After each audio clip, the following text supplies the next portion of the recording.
Hermanos, en el Señor doy lectura del Evangelio según San Lucas, el capítulo 9, partiendo del versículo 51 y terminando en el 62.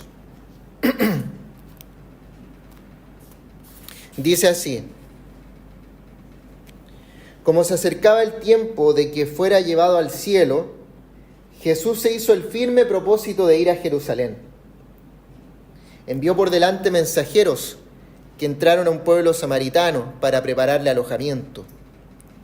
Pero allí la gente no quiso recibirlo, porque se dirigía a Jerusalén. Cuando los discípulos Jacobo y Juan vieron esto, le preguntaron: Señor, ¿quieres que hagamos caer fuego del cielo para que los destruya? Pero Jesús se volvió a ellos y los reprendió. Y luego siguieron la jornada a otra aldea. Iban por el camino cuando alguien le dijo: te seguiré donde quiera que vayas. Las zorras tienen madrigueras y las aves tienen nidos, le respondió Jesús. Pero el Hijo del Hombre no tiene dónde recostar la cabeza. A otro le dijo: sígueme. Señor, le contestó, primero déjame ir a enterrar a mi padre. Deja que los muertos entierren a sus muertos, pero tú ve y proclama el reino de Dios, le replicó Jesús. Otro afirmó: te seguiré, Señor, pero primero déjame despedirme de mi familia. Jesús le respondió: nadie que mire atrás después de poner la mano en el arado es apto para el reino de Dios. Hermanos y hermanas, palabra del Señor. Amén. Amén. Te alabamos, Cristo, Señor.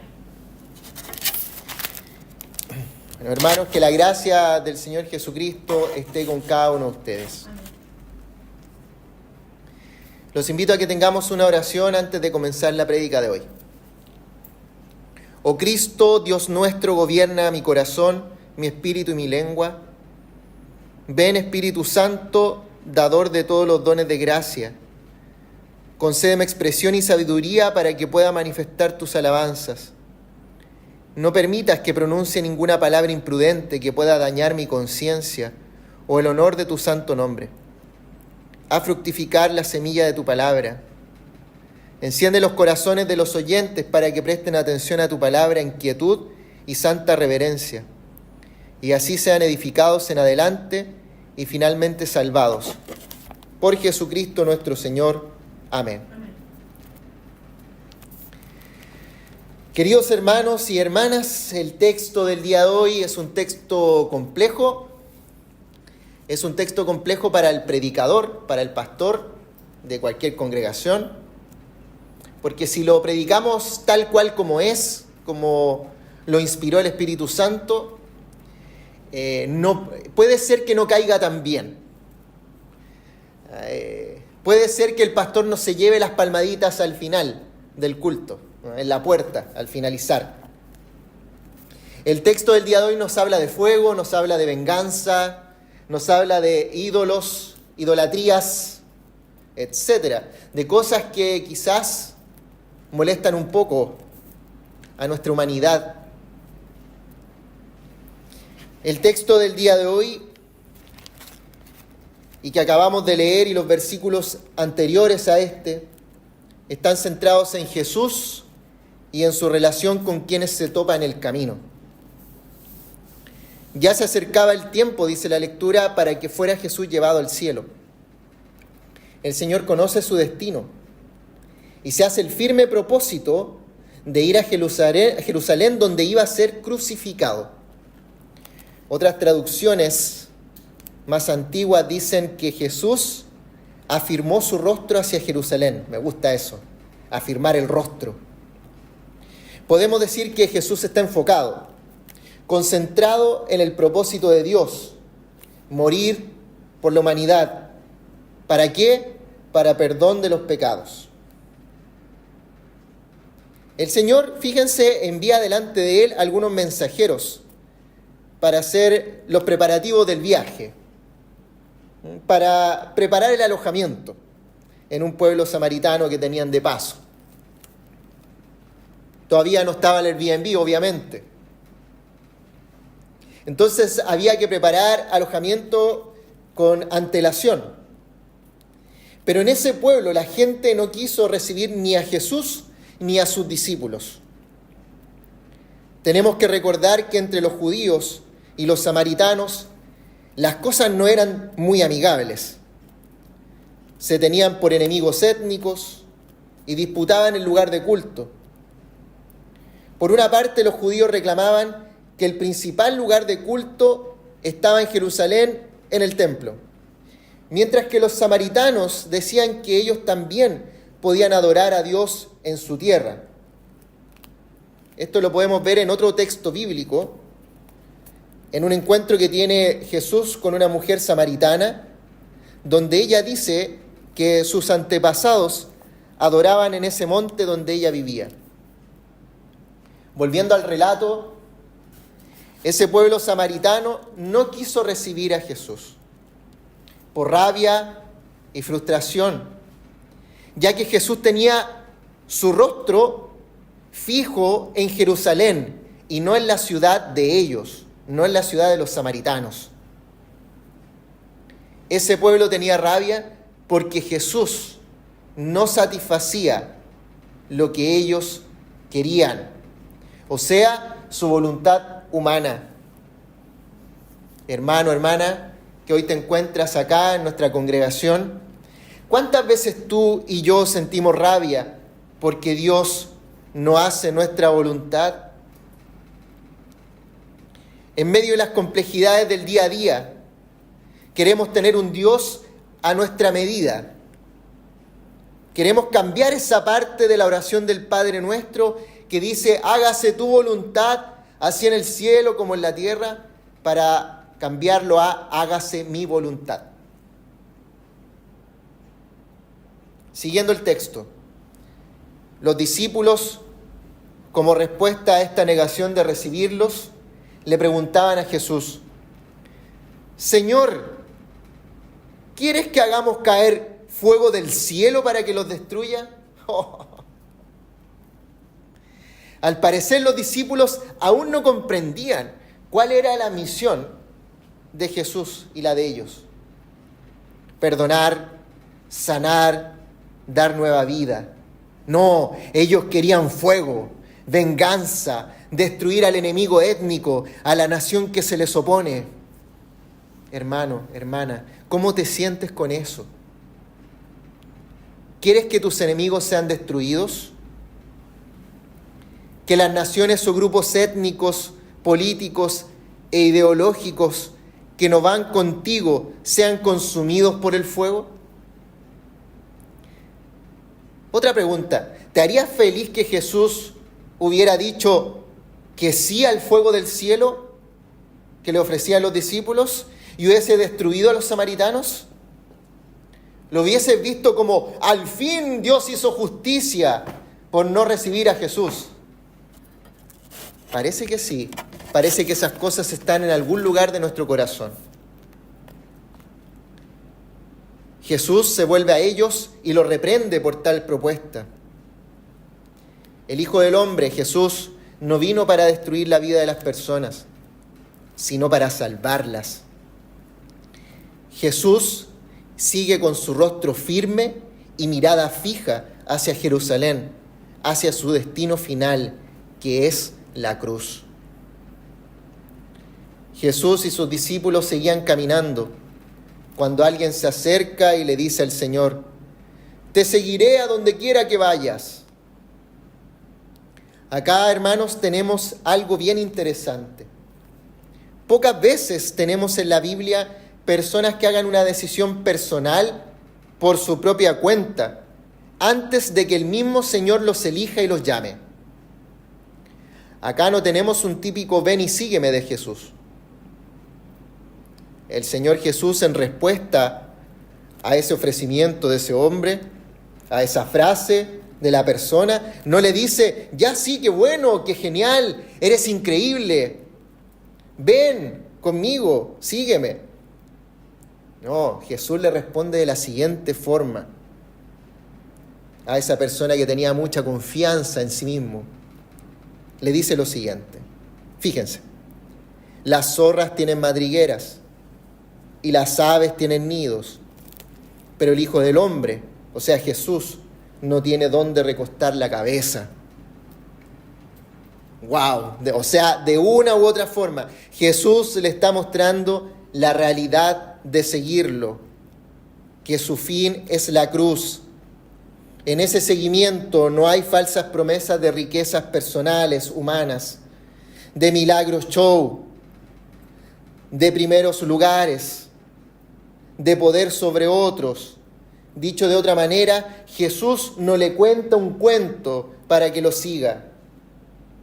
No le hará una campaña publicitaria de marketing de las ventajas humanas de seguirlo. No. O sea, Jesús, de una u otra forma, está atacando su autoconfianza, diciéndole: si no tengo donde recostar mi cabeza, ¿aún me quieres seguir? ¿O ahora tienes un gran pero? Jesús y sus discípulos siguen caminando hacia Jerusalén. Jesús le dice a una persona que se topa en el camino: sígueme. Y él le contestó: primero déjame ir a enterrar a mi padre. Ese hombre, obviamente, yo creo que todos los que estamos acá podríamos decir que quiere hacer lo correcto, enterrar primero a su padre. Pero Jesús, fíjense lo que le responde: deja que los muertos entierren a los muertos. Ese hombre ha sido elegido por Jesús para que proclame el reino de Dios, donde la muerte ya no tiene poder y tampoco la última palabra.